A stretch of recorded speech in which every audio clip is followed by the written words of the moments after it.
we are influenced by the content that we consume. And, I was just having a conversation with my wife. There's a show that I started watching when I was on the plane to go to Miami recently called Narcos. And I got really interested on the plane. I wanted to see about the story. I didn't have anything else to do with my time, no Wi Fi, nothing to do, right? So, like, it was entertainment. I got back home and it just wasn't really as entertaining. But of course, I'm already kind of invested. I want to know, like, what's the story? But it made me really think, like, we really do get affected by what we're consuming and, like, what we hear. And it becomes kind of like an echo chamber of, like, other people's thoughts, opinions, worldviews.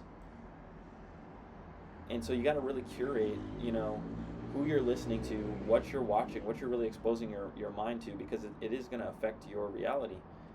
And, what I think is also relevant is, like, if you look at kind of the direction that society's heading in, um, I feel like a lot of that is because there's been a lot of exposure and marketing to a specific progressive agenda.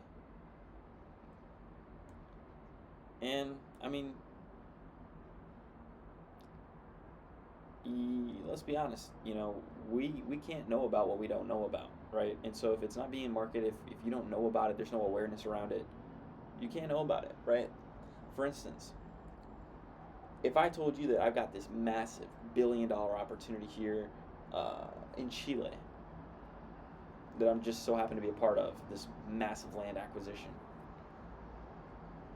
I mean, you'd probably want to know about that. You'd probably want to know more about it. Or maybe it's like a kept secret where, oh, anybody could get access to this fund. Anybody could get $1 million if they just do this, right? But there's no exposure around it. Well, you wouldn't know there's $1 million sitting for you, right? But you know because you know. And so we got to really ask ourselves, what are the things that we want to know about? Because they affect us positively or negatively. So just being mindful of that, being mindful of the content that we create and that we consume, most importantly, is that it is affected, by what we consume. What we create is affected by what we consume. And so it's true, we need to be consuming way more stuff that's positive and beneficial, to whatever it is we want to accomplish. It doesn't need to be beneficial to what's popular, right? But beneficial to what we want out of life. Figured I'd share.